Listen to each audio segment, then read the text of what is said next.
What's going on, everybody, and welcome back to another episode of the Get Over Yourself podcast. If you're new here, I'm the host, Brandon Davis, and in today's episode, I am joined by Woody, the founder of AskElephant.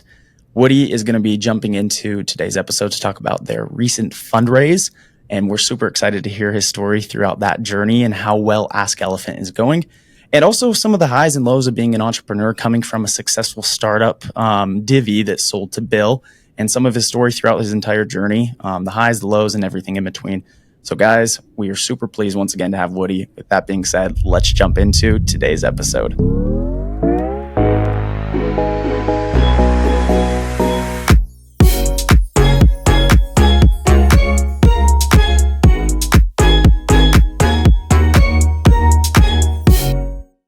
Woody, thanks for joining us. Hey, glad to be here, dude. Yeah, it's kind of fun. We were just riff-raffing right before we hit start here on the episode. You guys aren't too far away from us, about a 20-minute drive to your office. I was just telling Woody, we're actually looking here at Interval to be jumping office spaces pretty soon as the team's growing a little bit. And we might head over to a space right next to him, about 5 minutes away. So that's kind of exciting. We might be neighbors. There's a lot of great spaces down here in Lehigh. Yeah, Lehigh's kind of the booming spot right now. Lehigh, Draper, the Point of the Mountain, that entire area is, I feel like, the spot to be building right now. A lot of fun businesses coming out of it. Yeah, Utahns hate driving. We're not good at it either. So people don't want to go past that point. They're like too far past that point in the mountain. So yeah, the Utah County people, we can't manage it. No, and Salt Lake don't want to drive too far into Utah. So yeah, are you from Utah originally, Woody? Yeah, I was born and raised in Pleasant Grove. Okay, very cool. So my wife and I just moved from Linden, so kind of right next door to Pleasant Grove. What was your experience growing up here? You know, I think I grew up at the perfect time. This is right when Utah started to really get on the scene inside, not just in the tech world, but like truly as entrepreneurs. And so when I was in that first wave of summer sales, bros, back as Vivint and everything was just getting started. And so I actually feel super, super lucky because all us poor kids had a way that we could go disappear for the summer and see what the world was like and be able to make some money. And was that your background into, I always consider sales, this is the tricky one in my mind because people always assume sales equals entrepreneurship, and I don't think those two always correlate, but I think it's a great stepping stone into entrepreneurship. Is that where your journey began, or? I think so. I obviously grew up on the poor side of Utah, and so I had a lot of opportunities young, just needing to make money. And so I'm the same story as everyone else, where I did my own newspaper route. I mowed lawns. I went and sold bread door to door as a kid, just to be able to, give myself some money to be able to go to the swimming pool. And I think the benefit of Utah is we send a ton of people away for 2 years to go knock doors. And then when you come back, your college job is to knock doors. And I think when you experience what is it like to control your own income, to be able to have that feeling like no one's going to do it for you. If you don't sell a deal, you don't get paid. Just really gives that internal grind that's necessary for entrepreneurship. And also you get used to being, it's all on you. There's no one else there that's going to do it. And so you just got to figure it out and go through that awkward walk up to the doorstep and, ring the doorbell and see what happens. Give a horrible sales pitch. That was my first background as well when I was in high school. I did door to door. My buddy and I had an old beat up pickup truck. He had some lawn care equipment. We actually got out of his neighbor's trash can when they were throwing it away, and we rebuilt it together. And we went door to door in my hometown of Hemet, California. Started pitching people our lawn care services. Way undervalued our price. We spent more money on gas getting to the jobs and for the lawnmower and edgers and stuff than we probably did actually making it, but it got us the foundational experience that we have now. Now that same friend, he has a successful window cleaning business where he still goes out, and obviously it got me into the sales world, which got me into Interval. So I do agree. I feel like it's the base layer that we can kind of etch our entire careers on. It gives you that drive, especially the commission-based sales model, where nobody's holding your hand. If you don't go out and make some sales and put action into your words, you're not making a paycheck. Yeah, and after your 15th door slammed in your face, your 20th door slammed in your face, to do that one more and to do one more takes something special. And there's been multiple times when I was out knocking doors. The first time I moved away from Utah, I was 17, and I went out with the summer sales team. And I was out there knocking doors with all these, 21 to 25-year-olds. And like my first 2 weeks, I didn't sell a single deal. Like I sat down on the curb and cried. It was miserable out there. And then the sales manager, he came out with me and he's just like, Woody, no one gives a crap about you. Like, you need to stop like these things, and was able to like do that wake up call. But I was in, Bellingham, Washington, from being a Utah high school kid. And I was like, I'm not driving home, so let's figure it out. And I think being stranded is actually one of the best benefits you can do for yourself, is because you have to figure it out. I like that. What was your experience? So I'm an outsider of the state. I only moved to Utah for school, and then I obviously ended up marrying a Utah girl, so odds of us leaving are next to none ever again. But what was your experience? Your LDS, did you serve a mission? I served a service mission in Mesa. Yeah. Okay, in Mesa. So you still left Utah then. You fly out to Arizona for a little bit. What was your experience going back out to Utah after your service mission, going to school, starting the work environment here, and everything in between? Yeah, I've had a really cool experience. I think Utah is one of the best states, if not the best state, for just opportunity to be able to define what your outcome's going to be. Again, I grew up on the poor side, and my dad did construction, and so like I grew up like just a working man, but because I was able to do summer sales at 17, and then after the mission, it was all about like, okay, what I can do anything. What am I going to do? And so I hyper focused on sales early on, starting off in the consumer world, doing different, starting off with call centers, just smiling and dialing, calling consumers, being hung up on hundreds and hundreds of times, building one of the first dialers because I'm old, and was able to figure out how to just make more phone calls quicker.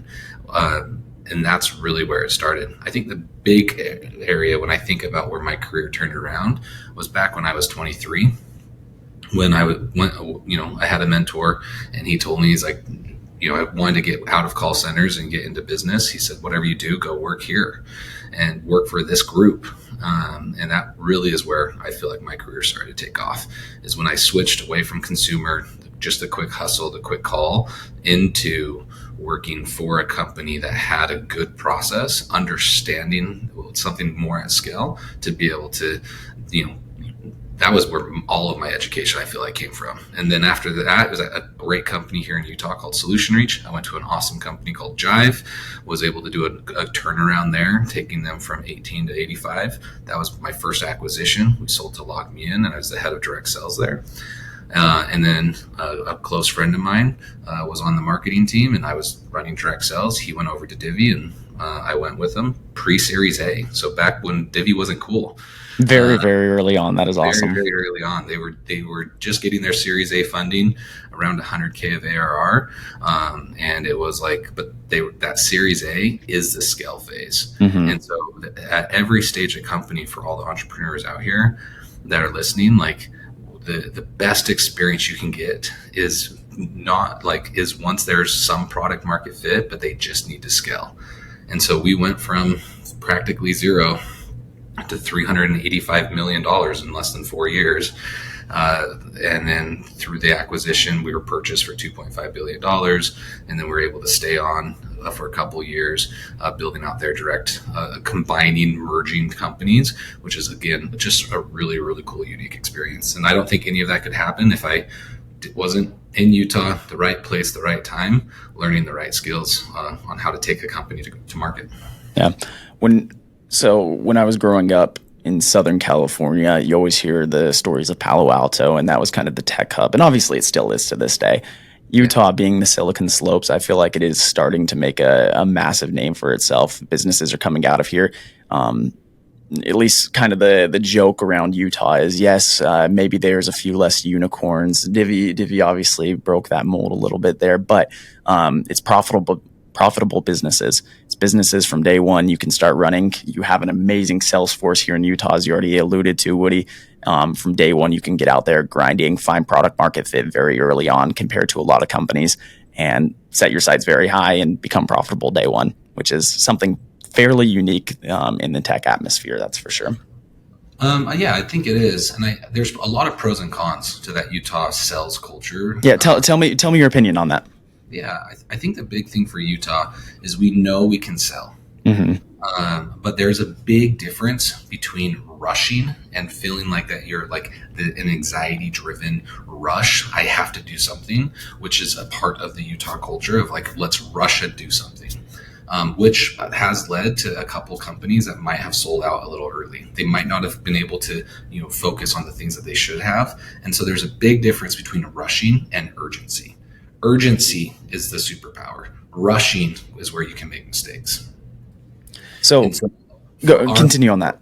For our companies here, you have to be able to not just be revenue sales driven. You need to make sure that you're making the strategic plays necessary to get, so there's some long-term product led growth as well. And that's where Divvy was able to be lightning in a bottle. Our go-to-market was second to none. We had the best go-to-market in our industry. We were able to find a ton of unique ways, but we didn't rush those things. We were urgent about them. And so we followed a really good process where it was sell, design, build.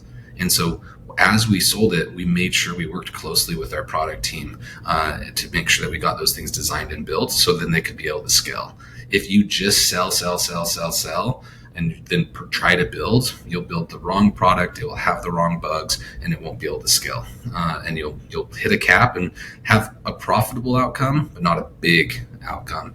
And that's where I am so grateful that Divvy had that right process where we were able to create something super special that's long lasting, that users loved. And we started by going to market with what was buying. So we sold it first, designed it, and then built it. I love it. Let me give you some background on my perspective, and then I want to hear on your process over at Divvy, kind of what made the difference for you guys on that model of the sell, design, build. Our company came out of BYU Sandbox program. For anyone listening who hasn't heard of Sandbox yet, the biggest blessing on earth in my life. I consider it to be one of the most pivotal moments of my life at this point. It's basically a startup incubator within college where you can get your college credits to work on a tech startup. Very, very cool process. You don't go to traditional classes. You have cool people like Woody and other amazing entrepreneurs throughout the area come in and speak and give their advice and feedback to college founders. And there's not like tests or, dumb little things you have to study for that you're going to forget the next week. It's a very unique experience. In Sandbox, they teach us that same principle, Woody, where it's get out, sell a product first, then design some kind of prototype, and then actually build it once you know that's what your users want. And my co-founder and I at the very beginning stage were not doing that. We were doing the design kind of a Figma mock-up type version, build a little MVP, and then go out and try and sell that MVP. And nowadays, you actually can do that fairly quick. Heck, hop on Replit or anything like that, and you can get like a base functioning MVP within a couple days where you could put it in the hands. I want to get your opinion on that too, Woody, to at least show your users something. But on the early days when we were still going out in Sandbox and we were coming up with our nth idea of a business startup, we were struggling with that. We kept trying to put it in hands of customers, and we would show it, and it just was never the right fit. And so when we actually started working on Interval, we switched the process up. We took the old Divvy model playbook, and we said, all right, we're going to go out and we're going to sell this thing first. We ran a bunch of Facebook ads just to at least get contact with business owners. We ran Facebook ads. We didn't even necessarily have a semblance of what we were doing, but we said we were going to sell this product first. We started talking about collections with people, found out it was a massive issue that we were trying to tackle. And then we broke it down into smaller chunks and segments that we could kind of manage over the next couple months. And that's where we got started. So anyways, Woody, tell me the exact play-by-play that you guys used over at Divvy on the whole sell, design, build strategy, and what your opinion is now, if that still reigns true now that you can build an MVP within a couple days. Yeah, and I love, I know that there's a lot of Divvy folks that have gone and talked at Sandbox, and there's a bunch of us are mentors there, and we all are we are very religious on the cell design build process. It's every single one of us. We were aligned on that, and it made it so we could move as fast as we did. And so I think the first thing is that alignment. When you have the product team, really great product leaders, Tyler Hogue and others, where that's what they're implementing alongside the sales team, alongside the go-to-market team. And there was no silos at Divvy. Every single person was in the same room working on the same things to be able to drive that so that the customer was at the need. And when you have those aligned targets, the aligned goals and the alignment, it creates something super special. So if you're not feeling that you're getting momentum or you're feeling like you're working in a silo, like that's the most important thing, is just get in the same room and work with the revenue side and your cohorts. Here at AskElephant, we don't ever launch something until we're like, our engineers are on with our customers, actually walking through how they're going to use it to make sure it actually solves their problem, and not just be something that it turns into cool tech. How is it actually being used? And when you sell something, you sell a solution, you sell a problem, or you validate a problem that someone's having and that you're going to solve it.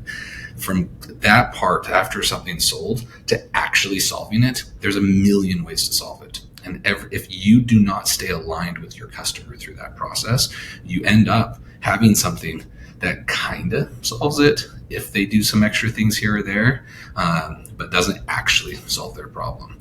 And so our process at Divvy, and something that a lot of the other, the Divvy group that has left and created companies have which is a massive list, I will throw in there.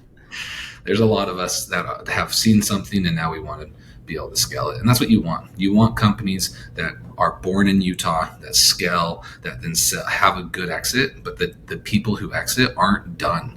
You don't want to have them just ride off into, the sunset just because they can. You want them to be able to double down, to be able to say, no, that's what California did right, is all of those big companies came from other successful startups. And you have to have that continue. If you're looking for one home run and then you want to be done, I don't know if you'll actually find as much joy in it versus those serial entrepreneurs that have 3, 4, 5 exits because they just they're part of something big and then they go do something big and then they help create that generational experience. Definitely. Tell me your opinion on pumping out early MVPs with AI models like Bolt, Replit, anything like that, Lovable. So there's a lot of cool tools out there that you should be using. And we use V0, we use Lovable, we use a lot of those tools. But you don't need to start with that. That's still the second step. Go listen to your customers. Go ask them questions. Go be curious. And when you dive in and work with your customers, then you can be able to say, great, let me show you something. And then you can go back and say, can you talk in 30 minutes? And then you can go create a quick prototype, and then you can be able to show it to them. And so the best thing about V0 is it allows you to get to something to then start talking against. And so the way that it works here, and while we're working on a problem, after we've talked to our customers, after we understand a little bit about their problem, we're also solving problems that I've had for the last 20 years. So it's like, now what does that feel like? Not what can it do, not what is the feature. What does it feel like to do it with this new process? What does it feel like to interact with an agent? What does it feel like to have an agent interact with you? What does it feel like to be reactive versus proactive? What does it feel like to, when an AI that we use is being proactive and telling me what's the most important thing I'm supposed to be doing next? What does that feel like? Do I trust it? Do I doubt it? Why? Why do I feel that way? And so it's when you think about this next evolution of technology, it's not about what anymore. It really is about feel. The problems that can be solved, there's now millions and millions of ways to solve those problems. It's which one helps me feel that I can focus on being human. I can focus on the things that I'm good at, as a human that allows me to do more with connection, more with being present, more with being in the moment. And like, does the technology help me be more human, or does it take me away from being human? And as we're focusing and as we're building that out, that is where we're finding a lot of our success is focusing on that feeling of this technology is not trying to pull me in to be the computer, it's trying to push me out to being human. And that's a really unique perspective, by the way. Yeah. I think so. You see so many things online. AI is a scary buzzword, obviously, nowadays, and you see it's taking my job. It's going to steal everything. We don't know what the world's going to look like in a few years. I like that perspective. I'm going to try and steal that from you, if that's all right with you, Woody. I love it. Okay, I want to ask another sales question, and then I want to jump into Ask Elephant, the bread and butter of the episode today. When you jumped in before the Series A over at Divvy, like you mentioned, I'm assuming at that point, out on a limb here, less than 15 employees? I think I was 23rd. Yeah. Okay. Less than 30 employees then. Still relatively early on. Your playbook was still, you had a semblance at the time. You mentioned the product market fit was on the rails there, and then you guys just needed to drive growth. Divvy obviously sold to various types of businesses. Walk us through your process on who you decided to sell to, what the conversations were worth, and then how you guys were able to actually grow so fast. So, there's a lot of cool things. I don't know if you can. There's not one silver bullet, and if you're trying to find one, you're looking in the wrong area. And so the process, not just the what it was, but the process on getting there, is we had perfect alignment between marketing and sales. Sterling was on marketing at Jive, and I was at sales at Jive, and we ran such an aligned process at Jive, and we duplicated that and made it better. So what we learned by creating swing between all the departments and making sure everyone was working on a single North Star, and as we drove through that revenue, that is the first key piece. That is the foundation. There's none of the cool tricks and none of the cool things that we did from a go-to-market standpoint would have worked if we did not have that foundation of an aligned swing team from the very get-go. We were best friends with finance. We were best friends with our biggest problem was underwriting. We were best friends with marketing and post-sales. And every single one of us worked together towards the goal. And so as I can talk to you about the cool marketing things we did and the cool go-to-sales. There's plenty of stories you could read online for that as well. Yeah, but none of them would have worked without that foundation. And so the first thing that we had is we had a ton of success from iterating and trying. At the early days, we did the wildest things to be able to find success. And then Sterling did a wonderful job of telling that story online and telling that story with other different things as we tried new things and iterating and iterating and iterating and iterating. And so when you look at those things, like that's actually the process. Whatever you try it quick, know what success is, quick feedback loop. And if it worked, double down on it. And if it works again, then hire someone else to scale it.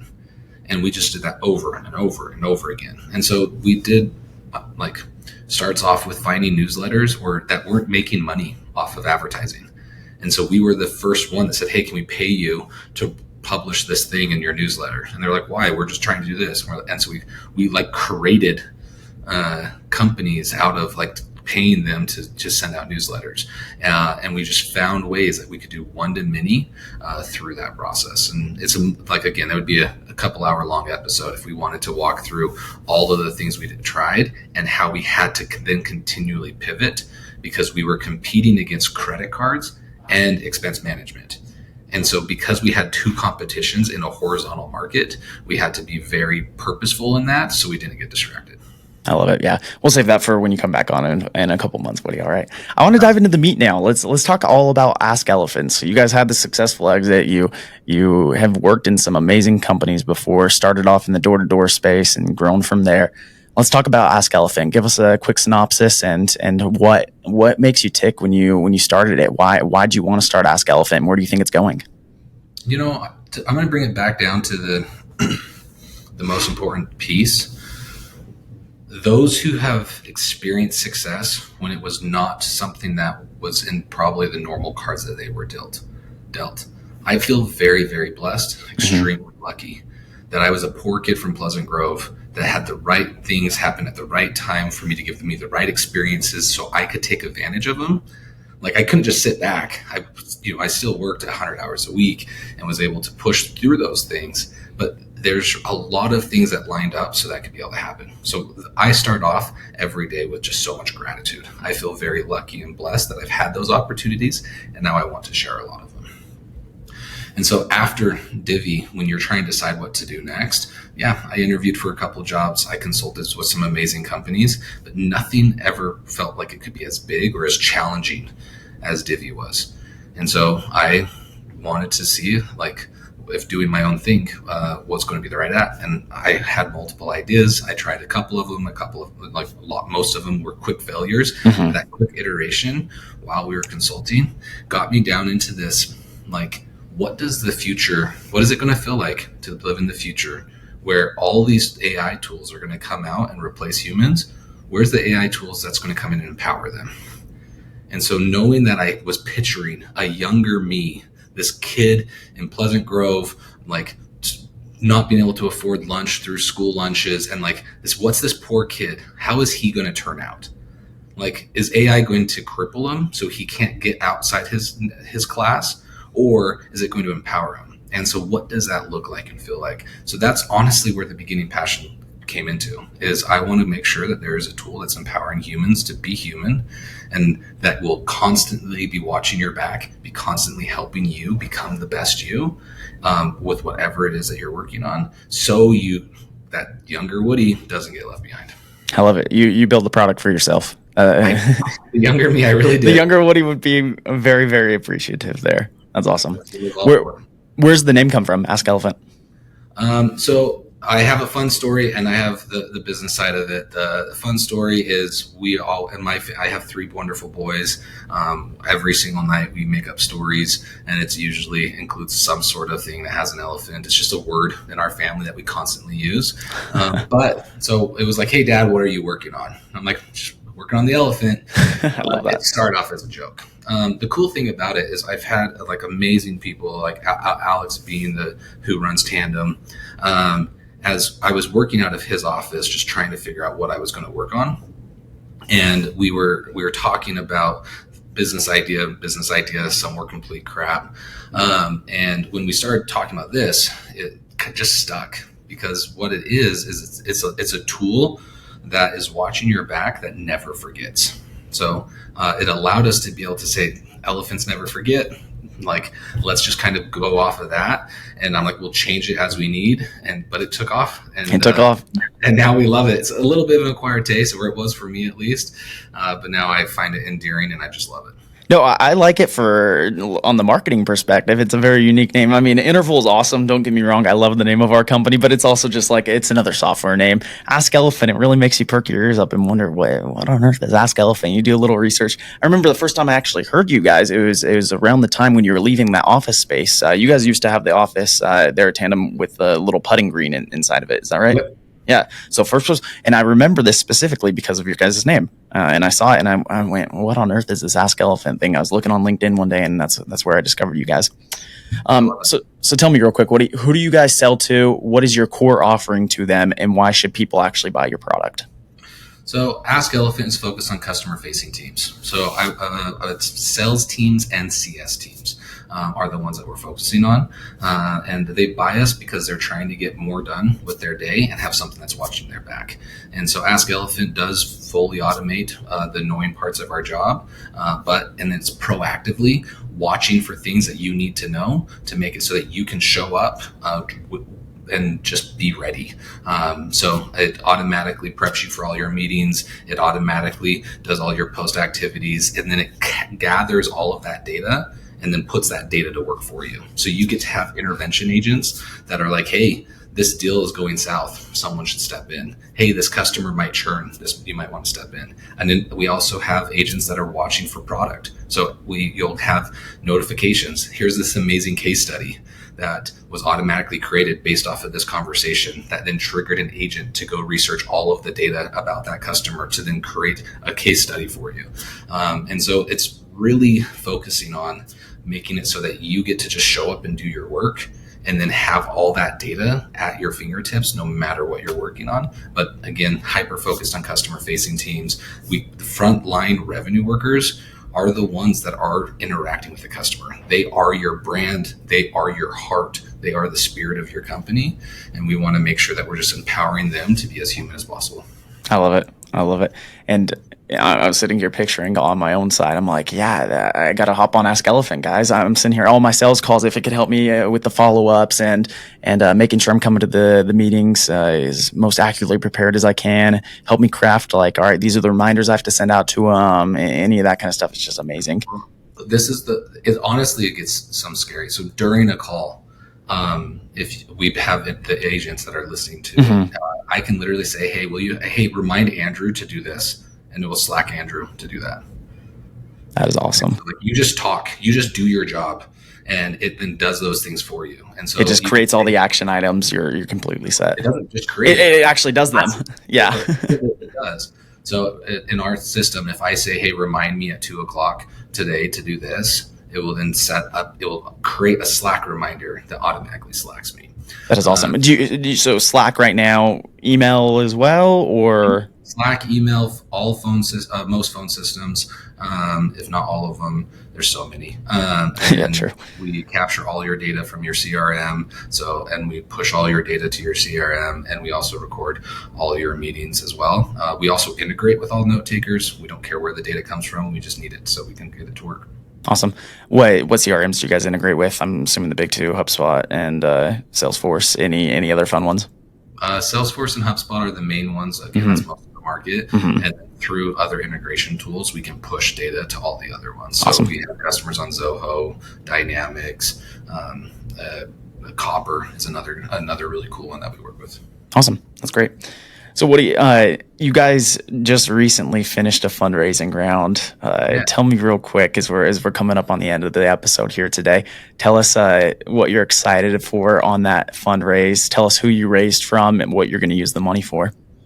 Yeah, so we were very excited to announce that we've raised and we've closed a seed round for $6 million.